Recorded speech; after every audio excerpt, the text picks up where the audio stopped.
All right, here we go. Lil Durk, welcome back. What's up? Hey, man. We've been doing this for a long time now. Long time.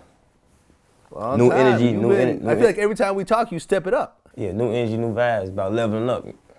I'm saying ain't no downgrading. Yeah, man. Definitely happy for you. For sure. No doubt. No doubt. Now, well, first of all, you dropped a new project. Just because y'all waited. Okay. Why that name? Because I just separated from Def Jam. You know, I've been with them since like 2012. So by this being the first independent project, just for my fans, like, because y'all waited. Like, we got more. Okay. Now, when you signed to Def Jam, was that through French Montana or was that independently? I was independently. Now, okay, French but you were part of Coke Boys, French Montana. Yeah, definitely. Fresh came down the line.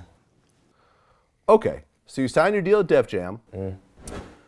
And then during that time, you dropped a bunch of projects but no albums.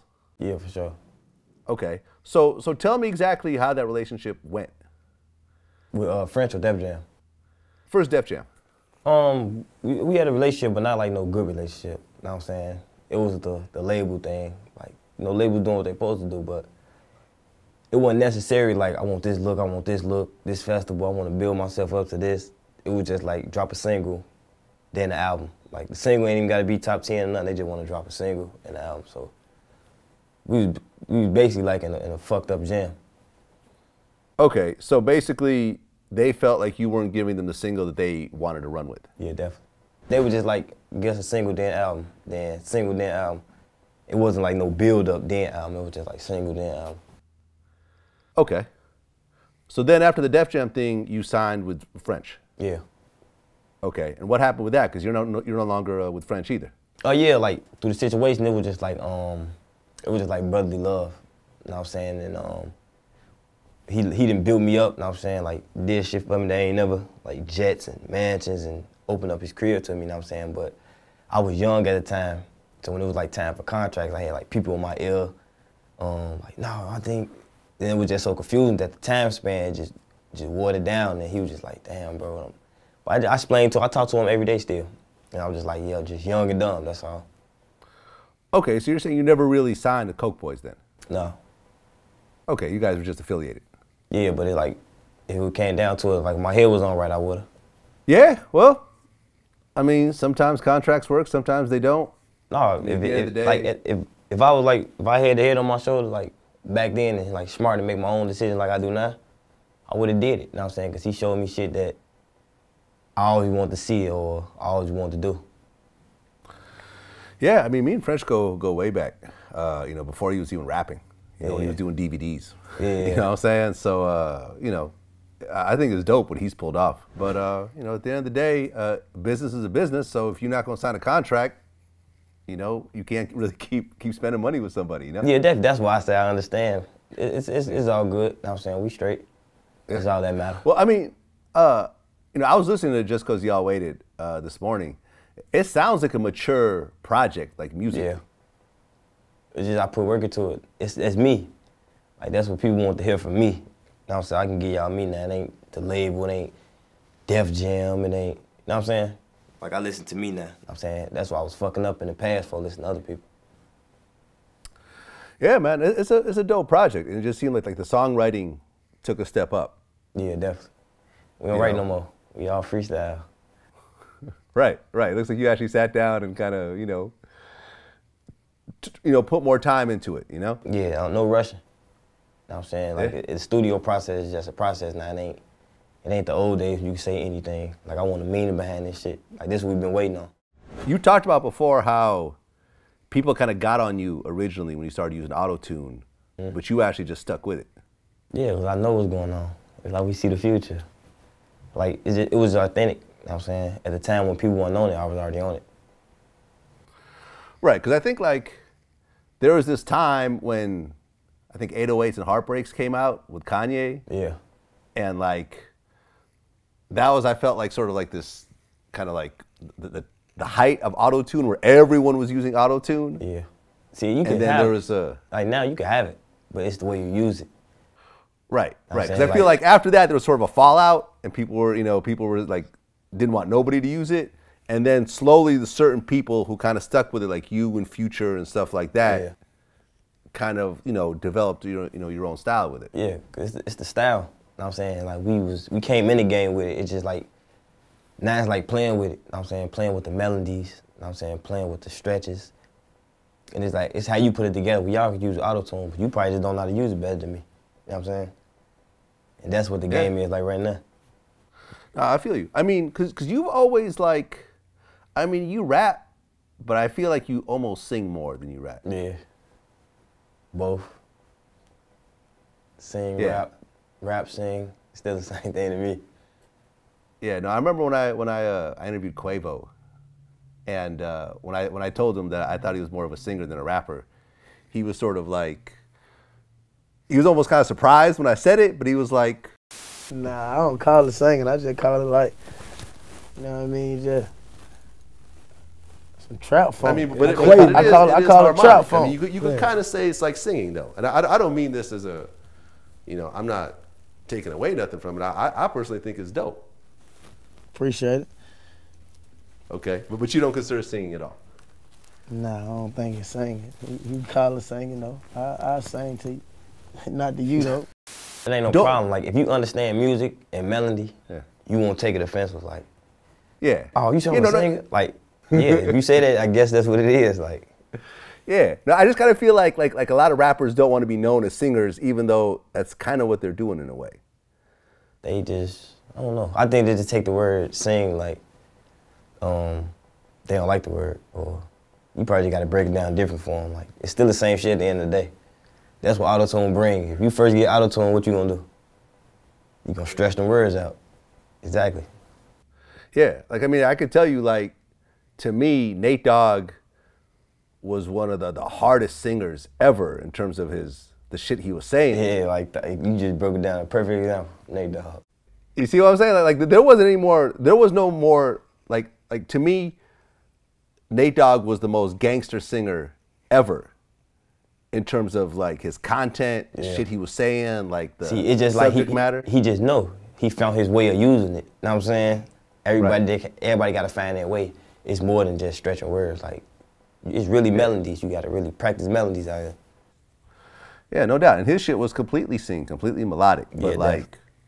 You know, I mean, you know, I had Trey D on my show recently, and I said, you know, Nate Dogg is my favorite artist out of Long Beach. I like him more than Snoop. Yeah. You know, because Nate came in with like, you know, he was just talking that shit.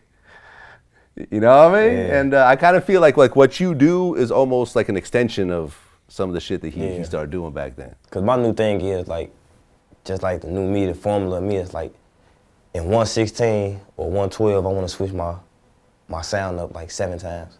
Switch the melodies up 7 times, 7 different flows. Like everybody can do it. Like you want 1 flow or maybe 2, but I want like 7 different flows in 1 verse, because it don't ever get boring. Yeah, no, I feel you, man. I feel you, and you've been constantly working since I met you. Stop it! Like I can't stop. I can let that Def Jam situation fuck me over. Just kept working, and then we here now. It's over. Well, I mean, if you think about it, like Chicago artists in general, it's been an independent scene mostly. Yeah. You know, when you look at, I mean, obviously Kanye signed, but most of the Chicago artists, like, they may have been with labels at one point, but they ultimately kind of end up independent anyways. Just like my situation. It's like you don't need them. Like, I'm saying it's a difference. Like, you can't say you want to be independent, or you can't say you want to be. Every situation fits different people. My independency probably don't fit you. You probably need a label. But when you independent, you gotta learn how to take care of your them bills. You gotta learn how to take care of the studio budget, traveling budget. You know what I'm saying? All that on your own. And some people ain't really got the money to do it, so they rather go with a label. You know what I'm saying? And the label might make you a priority, or they might fuck you over. It depends on you. Well, and I think a lot of people don't realize is that you don't get any money from the label. You just get a loan. If you basically, definitely. Like whatever, they're not really spending money on you. They're just lending you the money, and then when your shit comes out, they're gonna recoup first before you see anything. Yeah, that's the label for your ass. Yeah, the label finesse. It's the label finesse game. Now, me and you, I'm pretty sure we've talked about this in the past, but you actually don't live in Chicago anymore. This is something I've always told a lot of Chicago artists I've interviewed is like, why don't you move out? And most of them don't, but you actually took the step and moved out. Yeah, had to. I stay in Atlanta now. Yeah? Yeah. How long ago did that actually happen? I don't know. Like, I'm comfortable there. Like, No, I said how long ago did you actually move? Oh, it's like been like a year and a half or something like that. Okay. Was there something, like an event or something that made you say, okay, I'm gonna move? It's the #1 music city. You talk about did something happen for me to move or why I would choose Atlanta?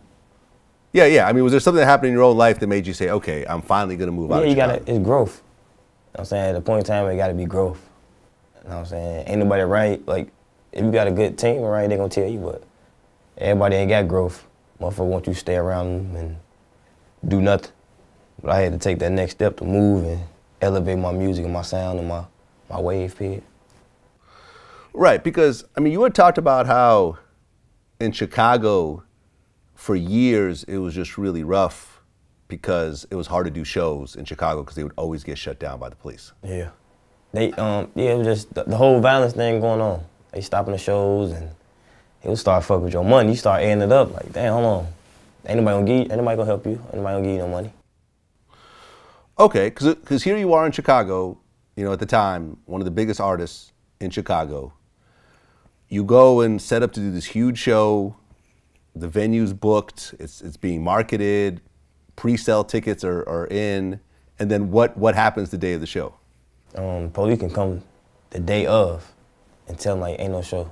Ain't nothing going on because the high risk of a violence, the high risk of the artist. It be just so much bullshit. Basically what it is politics, you know what I'm saying? They don't even got to know you. They can just Google your name and see what you into and stop your show. Okay. And what happens when they shut the show down? You got to give your money back to the promoter and all that? You got to get that money back. Either you going to get the money back or they going to make a makeup date and hope that they let it happen. Right. But, you know, as someone, I mean, I used to promote shows here and there back in the day. Yeah. Even though the artist gives you your money back, you've already wasted all the money on marketing. You know what I'm saying? The venue may not give you your money back. Yeah. And it becomes a fucked up situation where you don't want to book the artist again, not because you don't like the artist, just because of how bad the situation is. Yeah, but it'd be most likely Chicago. Like, that's where it was only happening at. Like, even the surrounding cities or different cities, it was never happening. It was just like only Chicago, so it was like rough. Cause on the come up, that's like who was running us at the time. Like our first shows was like Chicago, and they were like, "Nah, no show." I'm like, "Damn." Yeah, fucking man. That paper up. Well, you know what's interesting is, you know, for the longest time, whenever we report on Chicago violence, it's always like Chicago sets a new record for gun violence. 4th of July is the worst 4th of July for shootings, etc. But we actually just put up a new article that said that Chicago violence is down by 25%. Yeah, came down. And it's a 13th month decline in violence in Chicago. Mm-hmm.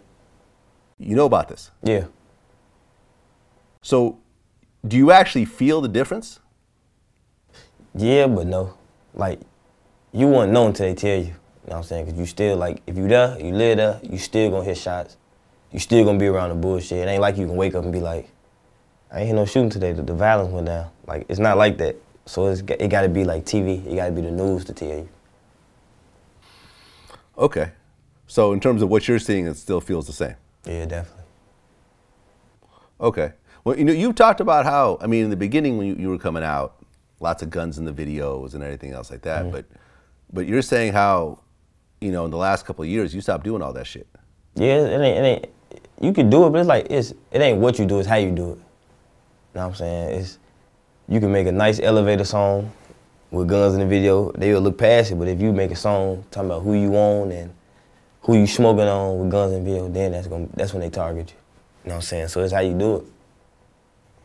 Cause there be a lot of rappers who ain't even on that, who ain't even tough, who put guns in their video and put the tension on themselves for shit. Yeah, I mean, I feel like, you know, like the Durk of 2018, I feel like he don't really have a lot to prove anymore. I don't. I gotta just prove to my fans that what the label was doing to me. You know what I'm saying? And elevating, getting past that bullshit. Yeah, man. I mean, you know, you got to have the growth. Got to. Because if At you the end keep of the doing day, the same dumb shit over and over again. A lot of rappers from these cities who popping, ain't popping, who come on here talking that big boy stuff. It's like, if rapping stop right now, a lot of y'all going broke. A lot of y'all gonna be broke. It's like, what you gonna do now? Like, I got my own trucking company, own real estate company. Like, wait. This is actually interesting. You have your own trucking company. yes. How many trucks? Oh, we started off with 2. We got like 8 or 9. You got 9, what, the big rigs? Yes, 18-wheelers. Really? Yes. This is dope because, you know, I actually have an Instagram page called Vlad Stocks where we talk about, you know, financial literacy and investing and stuff like that. And I feel like this is something that hip hop doesn't really push. You know, They're not gonna push it. Yeah, because hip hop pushes consumption. That's why you got to study, like, when Jay-Z done be talking, like Drake, Jay-Z, who else big like on the like a voice? In terms of what, like how to handle your money and so forth? Like Diddy. Diddy, yeah. It's like, some people look past that. They don't be making the motivation videos for nothing. Like 50. Like they make real videos to show you, like, this what I'm doing. It ain't to shit on you.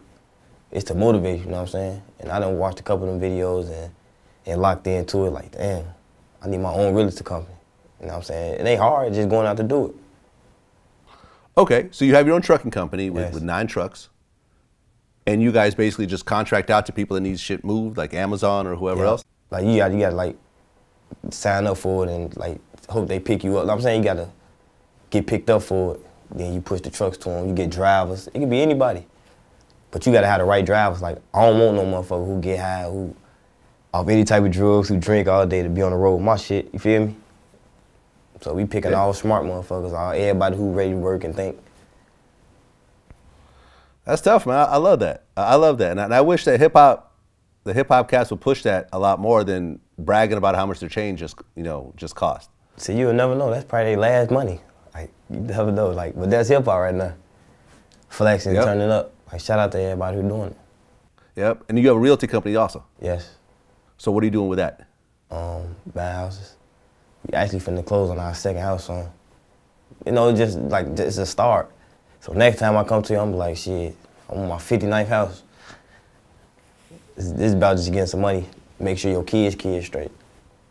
Oh yeah, man. No, I mean, one of the people that work with me, they have stock in a railroad company, right? Which was passed down from his father, which was passed down from his grandfather. See, look. So they have stock that's been in their family for 3 generations, which they still haven't cashed out. Rich as hell. He can stop doing that right now. He still got money, like. Yeah, I mean, it's like Jay-Z said, you know, fuck living rich and dying broke. Exactly. Because you're going to go into that casket the same way you went in that motherfucker.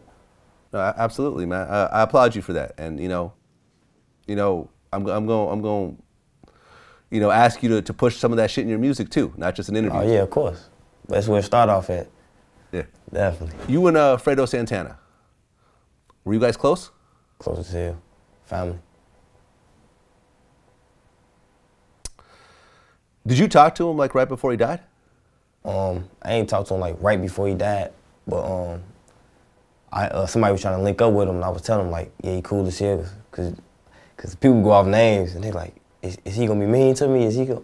And I'm telling him like, nah, you cool as hell, you down to earth. Like, he one person I know that ain't never been fooled, ain't never been sneak this and none of that shit. So I was just telling him like, man, link up with him, he a cool guy, you know what I'm saying? So for that to happen, that fucked the whole city up. Like, that fucked the whole city up.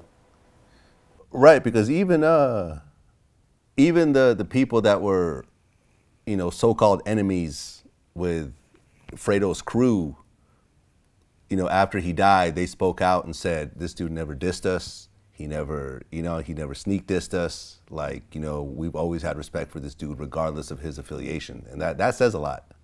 Yeah, I probably overlooked that. I didn't see it. But I just saying, like, all the love he was getting. Well, he said that there was something interesting that happened. Russ, the rapper, went and talked about, some of the dangers of drugs and so forth. And Fredo responded, and he said, "Until I can stop thinking about my dead homies and the trauma that I've been through in my life, that's when I'll stop." I mean, you knew Fredo well. Was that something that he was going through? Was he just so hurt over the people he lost? Yeah, definitely. I'm sure that's what all of us go through, but some people take their situation different. You know what I'm saying? And it just, the worst situation just happened to bro. You know what I'm saying?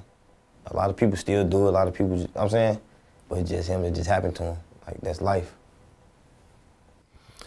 Right, because before he passed, I guess he was in the hospital for like liver failure, right?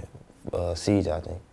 A seizure, yeah. And then he was saying how he's, after that he's probably gonna quit and he's gonna go to rehab and stuff like that. Well, after that happened, when he went to the hospital, did you and him have a conversation about that? Yeah, when he got out, he was just saying like he ain't fucking around. He ain't fucking with that shit.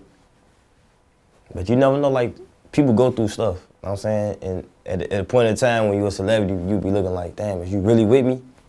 And that'll bring you back to like a stage, you be like, fuck it, I'm just gonna get high and just forget about everything. Right, because I mean, you talked about this in an interview before. Yeah. I think it was like Double XL, where you say that, a lot of people out here are smart. They already know what's going on with the whole drug shit, but they play dumb. Yeah. You know what I mean? Like they know the repercussions of what they're doing, but they do it anyway. That's like with anything. Like, you can live by the drug and die by the drug. You can live by the gun, die by the gun. It's how you do it though. It's like how you gonna abuse it, how you gonna walk around. You can walk around with conceal and carry and mind your business, or you can ride around on that and get your ass smoked. Like, it's how you do it. Like, you could choose the road you wanna go down and the life you wanna go down.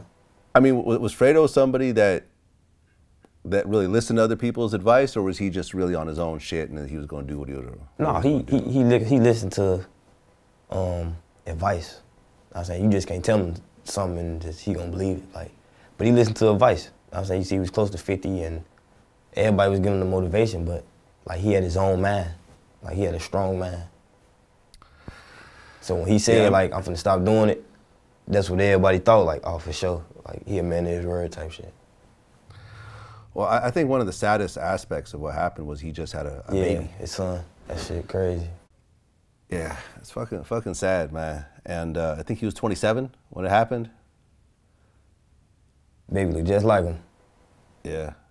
Yeah, I mean, there's something called the 27 Club. You ever heard of that? Nah.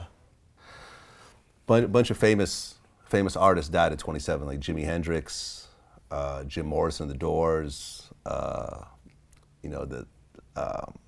Kurt Cobain of Nirvana. Like, all these dudes died. It's one of those ages where I don't really believe in that type of shit though. People die at all ages. I mean, you yourself, you just better off saying have you ever celebrities. done drugs before or no? You just better off saying celebrities. The celebrities. Yeah, because people die at all ages. Yeah. You yourself, have you been a drug person before or no? Yeah, definitely. Okay. What about now? Yeah, like, no perks and shit like that. Like, that's my choice of drug. That's what it is. I'm saying, that's what get me thinking more. That's what get me through my days more. Cause ain't nobody perfect, but I ain't finna tell you like I told, like, I ain't gonna say like, man, stop doing that shit. I can't tell you that cause I don't know what you're going through. And like, if you tell me stop doing it, I'm gonna tell you like, you don't know what I'm going through. You know what I'm saying? But it's how you do it. I tell you like, slow down on that shit, bro. Yeah, I mean, me personally, I'm a weed smoker. I smoke weed today. You know what I'm saying? And that's a drug. I'm not gonna say like I'm perfect, but I remember one of my best friends I grew up with, he overdosed and died from cocaine at 23. Yeah. And that was before I'd ever tried it. So I remember being at the funeral saying, this is a little too, if this is the outcome of cocaine, I'm never gonna try cocaine. And I've had rappers do coke around me and offer it to me, and I've always been like, nah, I'm good. To me, that was the wake-up call. We'll see how many people use Fredo as a wake-up call. Yeah, definitely, I hope it do. You know what I'm saying? A lot of situations, even in my situation, like, I hope it do. Slow it down and stop it. Cause you know what I'm saying? You lose good brothers and good family members and good friends to that type of shit. But you and Lil Reese got a project. Oh yeah, Super Vultures. Why that name, number one? Cause I started screaming out vultures, like the birds, and you know he's super savage, so he wanted to do a collab. I just said Super Vultures. Right, I get called a culture vulture sometimes. That's why. You know what I'm saying? Nah, Super Vultures. Oh, Lil Reese is an interesting artist, man. Like, man, Lil Reese he's still one of my favorite artists. Yeah, I mean, I remember when I met up with Young Chop, and I don't remember whether this was in the interview or not, but he told me how. I know he'll stop, bro. He bigger than Keith to me. Like he was way bigger. Like he bigger than all of them. That is how I feel. I know this because I've been around him. His work ethic is like, it's crazy because he's a good ass songwriter. Like he's really a good ass songwriter. He know how to structure a song and all that shit. I showed him one time, he caught on to that shit. I feel like after Reese came out, everyone was fucking with him, but he just wasn't really putting out any work. Yeah, you know Lil Reese. If you know Lil Reese, man, Lil Reese gonna be Reese. That's what it is. Like I've been around him and he working though, and I just put him to the side like, why you gonna be putting it out? He said he just want to gather all his shit together before he go full-fledged. So to me, he got his mind on right. Like I know for sure, but y'all probably don't. But he finna drop some shit though. I think it's called Get Back Gang. He dropped some shit called Get Back Gang. Well, you said you brought him out of his shell. Yeah. What did it take to really get Reese out of whatever he was going through? Coming to the studio with me. Come to my house. I got the studio in my house, so every time we wake up, we downstairs working. Like we got so much music. Okay, so you actually just put him in your house and was like, all right, we're gonna just knock this shit out. Yeah, you ain't finna go back right now. We working. Okay, dope. Now you and T Grizzly put out a project too. My brother. So the name was Blooders? Yeah, Blooders. Why that name? Cause it's like we always say brothers. Like I just said when he first said his name, like that's my brother. And we ain't blood, but it's like we blood. You feel me? Like we ain't got the same mom and daddy, but you still my blood brother. So we just put it together like Blooders. It's like a brother thing. Like some people like that. Some niggas like who we fuck with it be like close as hell. That's closer than real family. You know what I'm saying? I mean, how did you guys actually hook up for that project? When I first met T Grizzly, he met my little brother named Booker, and they was already rocking. They was like, I'm gonna bring T Grizzly to the crib. I'm like, fuck it, let's get it. We get in the studio. And when he first came, we had a conversation for like 2 hours. We just talking. I'm like, damn, I really fuck with him, you know? He had like 200,000 on him. We sleep at the crib. He spent the night with the 200,000. I say, damn. I said, is he a dummy? Or he just showing like, or he testing us, you know what I'm saying? I'm saying, ain't a dollar come on miss. We've been rocking ever since. Okay, so T Grizzly's at your house. Yes. And he got 200,000 in cash. Yes. But he ain't just doing it like, I'm gonna go to sleep with 200,000 cash. Like he had a bond with Booker. He had a bond with him already, and you know, like, that's our little brother for real. So if he be like, don't touch, don't say nothing, like, that's what it is, like, just cause the bond, not like no bullshit, it's like, cause that bond we got. And he was like, man, it's my heart right here. Like, I fuck with him. And we just built the bond from there. Yeah, dope project too, man. Yeah, definitely. Shout out to T Grizzly. Now, you have 2 kids? I got 5. 5 kids. You know what I mean? You, in Jamaica, they call that spreading your seed. Spreading my wings. Spreading your wings. Spreading my wings. Now, you had a song where you dissed your baby mama? No. No, that's not true? That was just a regular song. Somebody leaked the song and put the title. And I was finna try to get the shit took down, like, why would they do it? But they like, oh, it's getting views. I'm like, man, y'all crazy. Fuck that shit. Right, because So, the like, song's No Standards, right? Yeah, but behind the whole situation, like, somebody did that shit themselves. Like, I'll never put the song out. Right, because it doesn't mention her name or anything else like that on it. It's not even towards nobody. It's just a relative ass song. Right. Well, that's that fuck shit that happens on the internet. Shout out to social media. Well, I'm glad you cleared that up. Yeah. It was just like, I don't know if it was just like, because my new situation with my girl. And it was just like, whoever had the song just decided to do this shit. It was stupid as hell, but it is what it is. Okay, well, I mean, at one point you and Dej Loaf were a couple. Yeah. What happened with that? We weren't ready mentally. I wasn't really mentally. I was just doing it just like, not. You know what I'm saying? It's just like the new situation I'm in, it's like love. You know what I'm saying? Like you ain't never believe in love at first sight. Like that's what it is. Like I just threw away my whole past and just focus on me and her. Okay. Was it an amicable breakup or was it messy? No, it was just like we weren't ready. Like growth. It was. You know what I'm saying.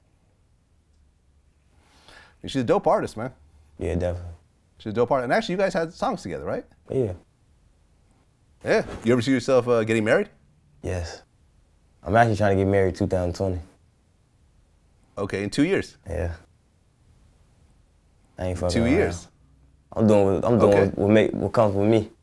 What make me happy. I ain't doing nobody else's situation. Yeah, well, you know, if you take a step back and you look at all the really successful men in the world, 95% of them are either married or in very serious relationships. Yeah. You know, I mean, yeah, you get the occasional 50 Cent out there, you know what I mean, doing his own thing, but when you look at the Jay-Z's. It was me once upon a time.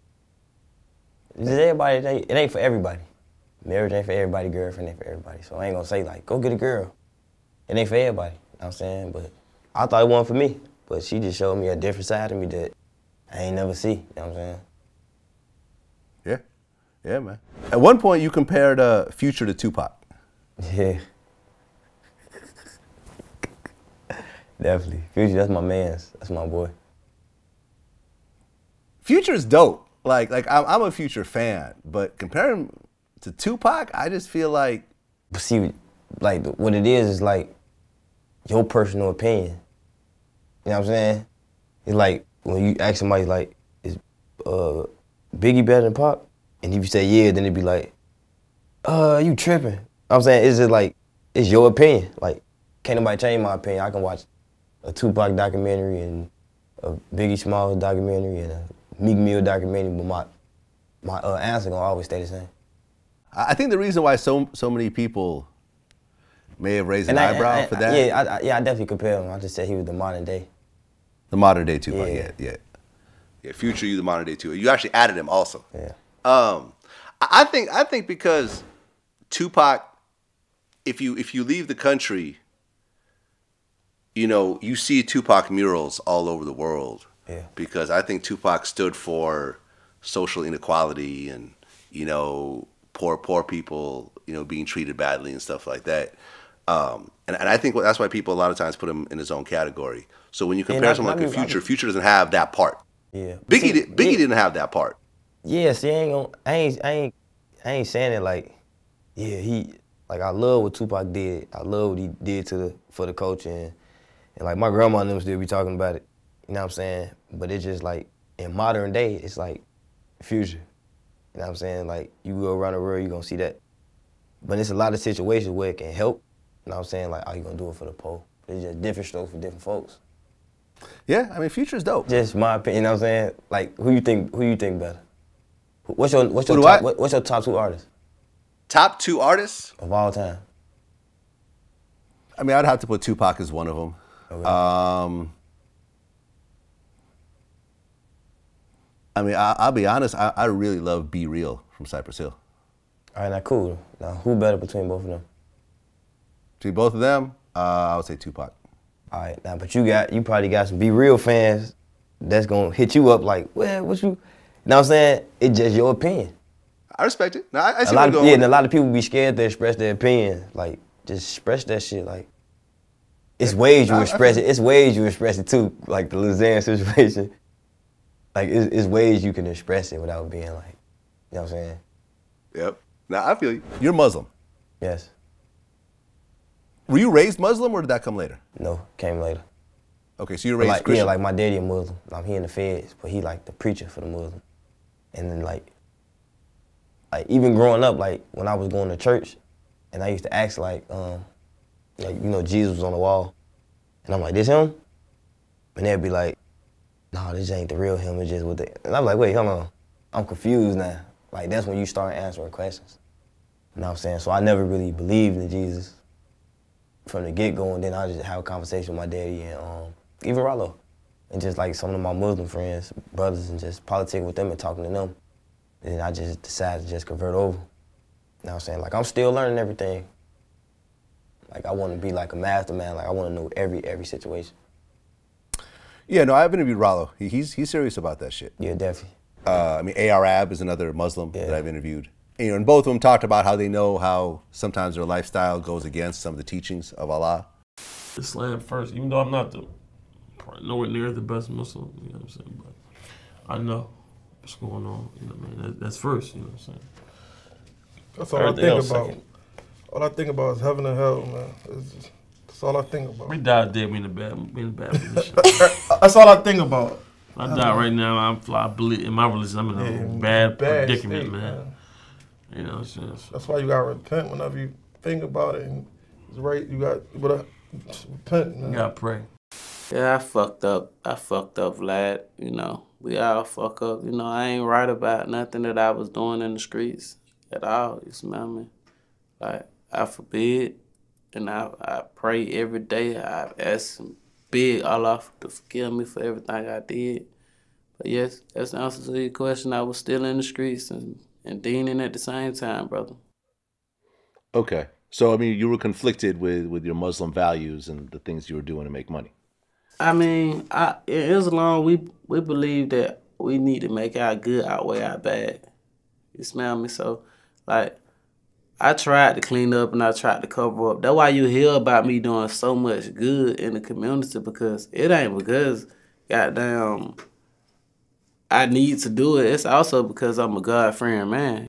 Yeah, but it's like they know they're fucking up, but they're trying to do better. Yeah, it's like situations like you can't just walk around and be like, yeah, I know this and know that. You really gotta know it. You can't talk it and don't know it. You know what I'm saying? But you don't get blamed for knowing it, don't knowing it. You know what I'm saying? Like, you can go to Juma on Fridays and just, well, that's how we go. You know what I'm saying? Rollo Hood. Just, I'm saying, just practice what you don't know and don't be scared to ask. Now, last time you were on Vlad TV, and I didn't actually do the interview myself. Yeah. You called yourself the Allah of Chicago. Matter of fact, don't even label me the King Good no more. You know what I'm saying? I'm like Allah of Chicago. You feel me? Yeah. Man, my daddy called me and got on my ass. Got on my ass. All my uncles, they like, you can't say no shit like that. And I'm like, shit, I would say like the God of the shit, but it's like, it's a respect thing. You know what I'm saying? Never talk his name like that, so I apologized. Yeah, I mean, you know, you're lucky it was just your uncles that were calling you up and not like an Al Qaeda or like ISIS or something. Yeah. Like, you know what I mean? Because them dudes, you know, I mean, you know, you remember the whole thing that happened with France where they drew like a comedy picture of the Prophet Muhammad. Yeah. And yeah, motherfuckers got killed over that. For sure. It's like you don't play with certain things. I'm saying in life. I'm saying because people take it serious. Yeah, and you did apologize for that as well. Yeah, definitely. Because they got on my ass too fast. I'm like, it's like, as soon as I said it, it's like they damn near called. Man, what are you talking about? What did you, like they was just saying like, this ain't nothing you play with. Like, this ain't nothing you can't compare yourself. Ain't nothing higher than, I'm saying. And that's when I started really had to understand like, all right, cool. This ain't no joke. This ain't nothing you can just say. Yeah, I mean, people kill and die over that shit. Yeah, definitely. Hell yeah. Yeah. And I mean, you talked about how you're not forcing your kids into that, but you're exposing them to them. Yeah, definitely. You know, it's just, if you decide to grow up Christian or whatever you want to be, like, that's you. But I'm going to definitely kick the knowledge to you and let you know. But I'd rather you to read every situation, like Christian, Jewish, like whatever you can read into all that and find was you. I can't force you to believe in nothing. Which is my kids, which is my homies, which is my mama, like whatever you want to believe in, that's what you believe in. Yeah, I feel you, man. Well, listen, if it's taken in a positive light, and you know, if it helps your life out, then I'm all for religion. I'm not religious myself, but I respect all religions. Yeah, definitely. You know what I'm saying? You slapbox Adrian Broner? Yes. And they're saying that you won. Bruh! I ain't do the same shit. I ain't do the same shit. No. Alright, bro, let's see your skills.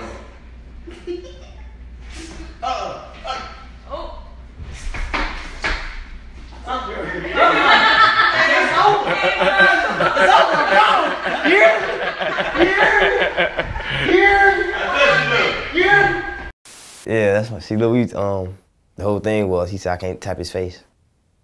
So when we were slap boxing, I tapped it. No, hell no, you ain't tapping my face, you ain't. And I'm like, damn, you just gonna sit here and laugh my fucking face? Then they like, we don't laugh. I'm like, oh, he probably just trying to say it because of laugh. But yeah. I mean, you know, Adrian Broner talk a lot of shit, but he a bad motherfucker in the ring. He can box. I don't give a fuck if he lost 50 times. Adrian Broner can box.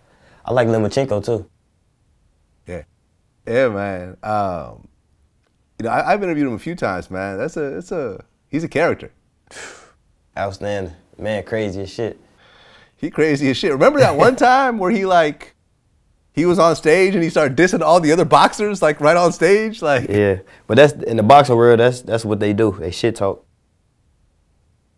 Yeah, but Adrian shit talks a little more than everybody else. Yeah. He don't shit talk. I don't think he shit talk more than Floyd. I don't know. Even McGregor, even Conor McGregor, he shit talking like a motherfucker. That's true. That's true. I guess what it is that like a Floyd kind of backs it up a little bit more. You know what I mean? Like Adrian has a good record, but not like Floyd's record. Yeah. So when Floyd talks that shit, you don't really have a good nobody got a record comeback. like Floyd, but Floyd. Yep. All right. So what do you got coming up next? Just working, independent. You know what I'm saying? Just finna turn the streets up. You know what I'm saying? New situations, finna get into these festivals. Work with artists I always want to work with and just spread, just have fun with this shit now. I ain't in a Def Jam situation, so I can spread my wings. Yeah, man. Well, listen, congrats on what you're doing. Congrats on your move to Atlanta. Appreciate it. Because honestly, most of the artists that I speak to from Chicago, I tell them, why don't they do that? And they come up with all types of different reasons why they can't or they won't. Some motherfuckers can't because they ban them chains and can't move. Nah. Yeah, if I advise y'all, just go. You know what I'm saying? Just get to the money, man. Secure the bag. You know what I'm saying? If you got to follow the money, man. If you ain't got it, go get it. Because I ain't have it. I went to go get it. Go get that money, man. Yeah, man. It's a free country, man. You can move around to where you are. I mean, I've moved my whole family to different parts depending on where the money's at. That's what it is. At the end of the day, through every situation in the world, the backlash is back to the money. Yep, that's what it is. Lil Durk, man. Always a pleasure. Appreciate it. My man.